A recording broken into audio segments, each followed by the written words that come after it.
সন্তান হিসেবে আমরা এখন অপদার্থ, নোংরা প্রজন্ম, যে বুদ্ধি প্রতিবন্ধী টিকটক প্রজন্ম, না জানে বাপের সম্মান, না জানে মায়ের সম্মান, না জানে বাপ কি জিনিস, না জানে মা কি জিনিস। যাদের বাবা মা নাই তারা জানে বাবা মা কি জিনিস। আমাদের মধ্যে যাদের বাপ মা মারা গেছে তারা জানে বাপ মা কি জিনিস, যাদের বেঁচে আছে এরা জানে না।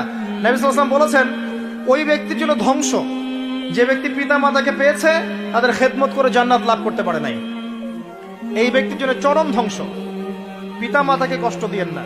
মায়ের প্রসব বেদনার একটা সেকেন্ডের ঋণ আপনি শোধ করতে পারবেন না।